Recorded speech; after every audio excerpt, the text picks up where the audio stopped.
Historian zehar, gizakiak beti izan du harremana droga edo substantzia ezberdinekin. Zibilizazio zaharrenetan droga kontsumitu da. Gaur egun kontsumitzen da eta pentsatu daiteke bihar ere hala izango dela. Hori bai, segurazki aldiro ezberdin. Izan ere, drogekiko harremana besteak beste garaiaren eta errealitatearen araberakoa izaten da. Drogak kontsumitzeko moduetatik hasi eta drogekiko dugun iritzietara.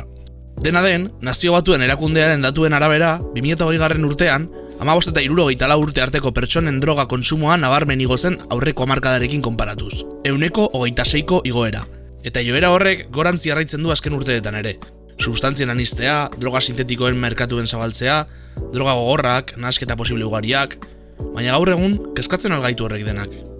Kezken rankinean, drogena gizartearen bigarren kezka nagusia izatetik, kezkatzen gaituzten gaien azken postu anekdotikoetara pasa da pare bat hamarkadetan. Informazioaren eta desinformazioaren arteko talka izan daiteke arrazoietako bat. Baote dugu behar beste tresna drogei buruz aritzeko. Iritzi bat sortu eta izateko, kezkak eraikitzeko, edo besterik gabe droga kontsumitzeko. Begien biztan dituzuen bideo zati hauek Drugs Lab proiektuaren parte dira. Drugs Lab, Herberetako telebista publikoak bultzatutako YouTubeko kanala da. Gazteei zuzendutako drogen inguruko bideo esperimentalak dira bertan aurkitzen direna. Gehienetan, aurkezleetako batek droga baten dosi bat hartu eta eraginak ikusteaz batera, droga horri buruzko informazioa eman eta hori nola konsumitu edo nola ez azaltzen da. Zer iruditzen zaizu, 11 dira mundu osoan drogen inguruan informazio emateko apustu egiten duten elkarte edo iniziatibak. Ailaket elkartea da horietako bat. Arrisku murrizketarako droga erabiltzaile eta erabiltzaile hoien elkartea.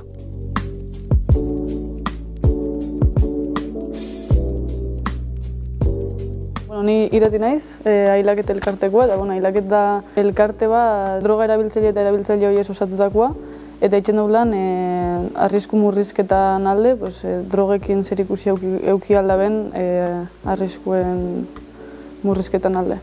Gaur egungo kontsumo eredua nik uste dut askotan uste dela, asko aldatu dela, oindala urte batzutatik. Eta askotan komunikabideetatik eta itzen dozkue galderak, gaur egun zela dago kontsumoa, baina esperota, izango dela, gaur egun pila bat konsumitzen da, lehen ez, eta gaur egun bai. Eta egitza esan da ez da hola. Da pixkat morbo hori bilatzen dana, esateko gaur egungo gaztiak, ikusi zelako badien, ze alperrak, bakarrik parranda itxetan eta drogau. Baina begiratzen baldin dugu datu, maiztasun handixo bakin konsumitzen dien datuei, ikusten da nola, inkluso sustantziak gehixenetan, jaitxin dela konsumoa, dela 25 urtetik ona.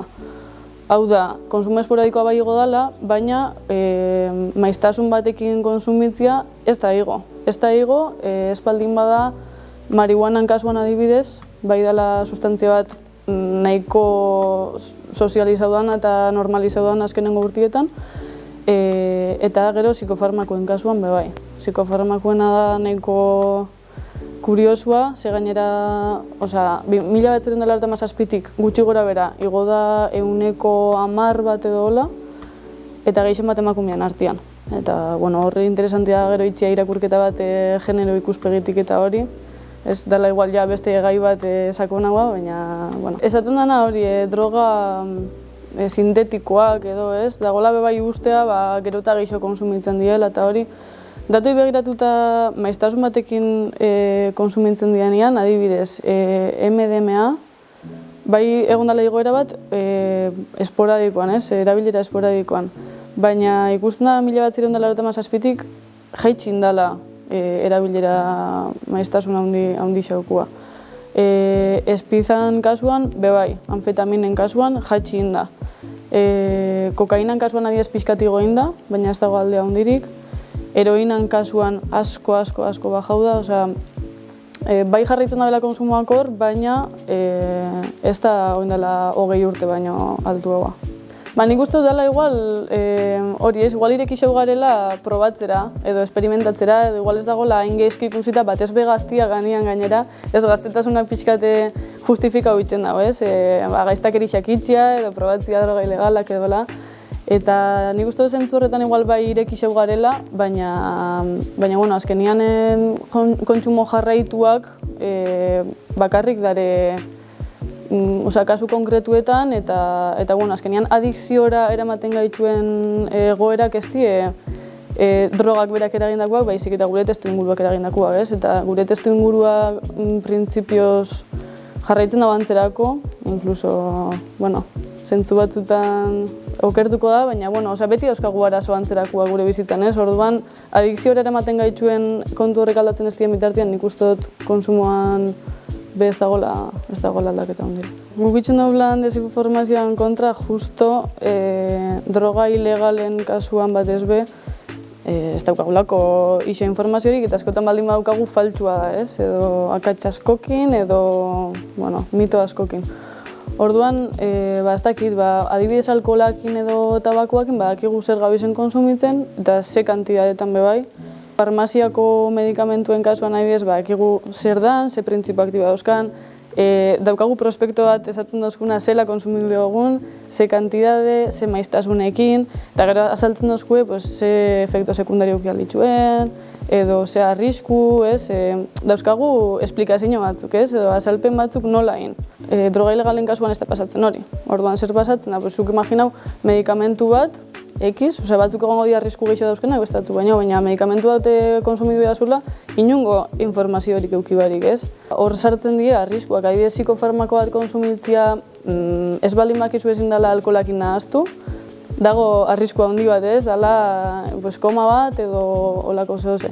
Orduan, droga ilegalen kasuan hori da pasatzen dana, eta orduan ailaketetik saiatzen ga informazio zientifikoa, eta ahalik eta inpartzialen ematen jendiai, gero jendiak erabaki izateko, konsumo bat eukin nahi daben, ala ez. Da gai bat oso tabua, ez da nintzen berroa eskolan, ez gurasuekin.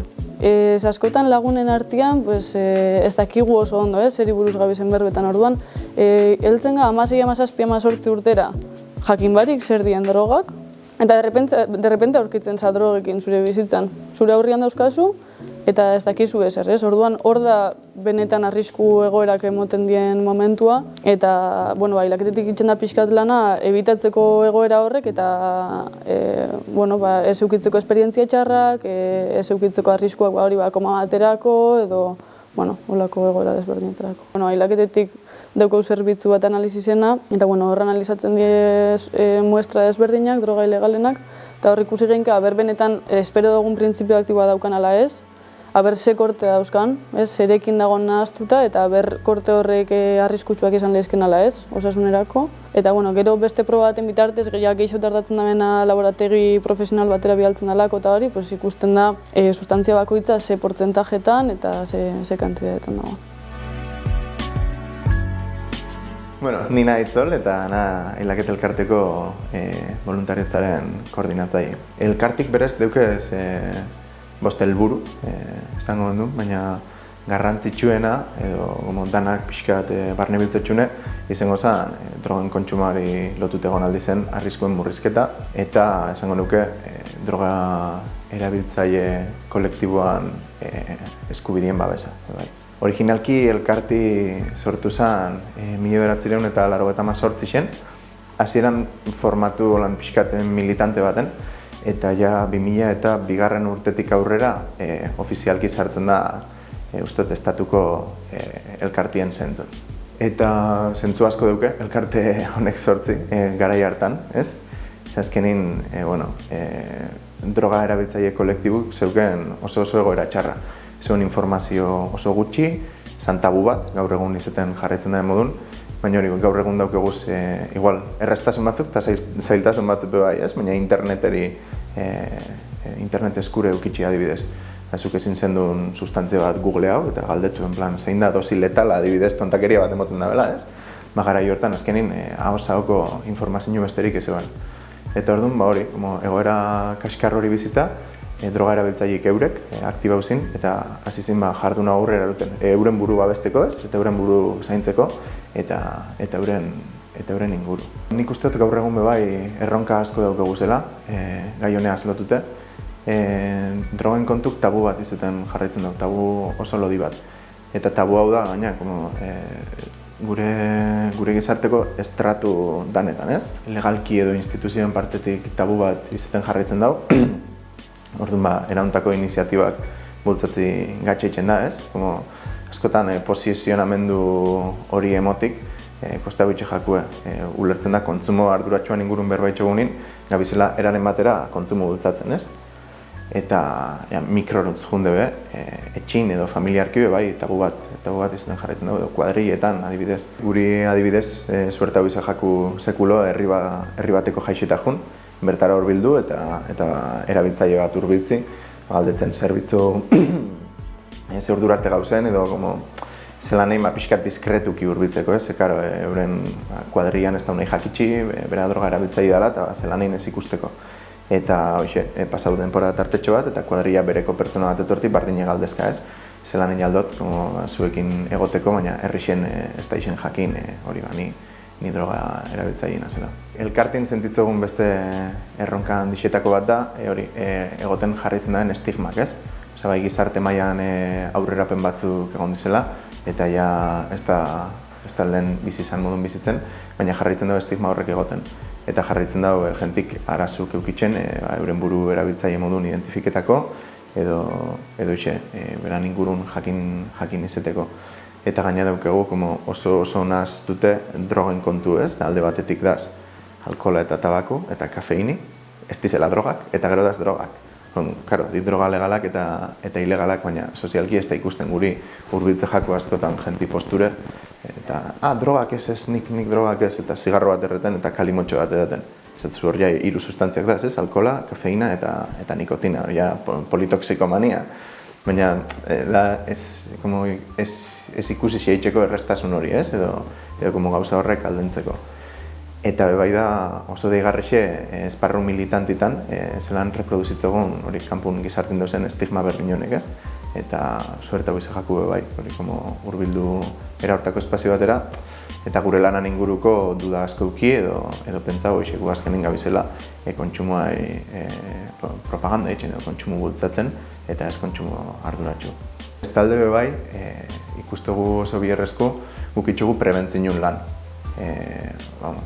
Jai ingurun edo kontsumo ludikutan, esaten dena. Kontsumo problematikutan guia ez gazartzen, ez? Gualegintzea horrek ekiditen. Egoera hortan dagoen jentia zelan itxen duen zerbitzutan, bebai egon gozan oso ondo hori gure perspektibi txertatze pixkat, ez? Bai alde batetik arrisku murrizketa eta kontsumo arduratsu. Zerbitzu horrek askotan egoten di abstinentzia da bideratute. Eta horrek ez ditu barnebiltzen errealitate danak. Bada jente bat, noski, arazo bat daukena sustantziekin eta lagan eitxun egin, eta guztiz ez da nahi ezer geixa jakin, baina egolik ez aukera ezberdinek, ez? Egolik ez bestera batera kontsumiduni daben pertsonak, edo momentu hortan arazo bat sortu, nahitxe sortu, etorkizun baten laga nahi ez ditxunek, eta hori, zentzu hortan guk ustegu hor bai faltako zela perspektiba hau pixkat, ez? Inkluso da zerbitzu batzuk kondizio bat dana, ez? Hemen sartzeko, zerbitzu hau erabili ahal izateko, ez izu konsumidu. Eta orduan jente asko gelditzen da horretatik kanpora. Bai, azkenin eskakizun bat eitxe aldera, ez? Eskakizun izango zen droga erabiltzaileentzako, zerbitzu hauek erabiltzeko eta bultzatzeko bai, ez? Azkenin inorek erabiltzen espotxu, zerbitzu honek hilitzen di. Eta da norberaren lana eta norberaren arduri beran kontsumoen gain, arrisku murrizketa egin alizetik, bai analizia eitxetik, bai kontsumo kontrolatzetik, bai beran inguru eta euren buru zaintzetik. Orduan, gonbidatzi, erauntako iniziatibak bultzatzera eta erabiltzera baita. Gure elkarti azkenin eredu militante batetik sortu zen eta gaur egun bai militantzia kutsu hori mantentzen dago, ez? Bada jente asko lana voluntarioki egiten dabena eta noski badaz espazio batzuk edo esparro batzuk nun lana ordaindu itzen dan eta kobra bitzen dan, izileike udaletxo batzukin, izileike Eusko Jaurlaritzaz, baina daz espazio batzuk, generalmente militantzia esparruko bai, nun guk voluntarioki itxegun lana, voluntarioki eta gustora gaina, ez? Zulertzegu azkenin autogestinua hauen espazio hortan, bai, zer da arrisku murrizketa baino autogestionarixoa, ez? Orduan hori, zineztegu gure presentzia horregon bidala eta oso gustora gotega espazio hortan. Eta hilaket beti da kolaborazioetara irekitxe gai honentzako.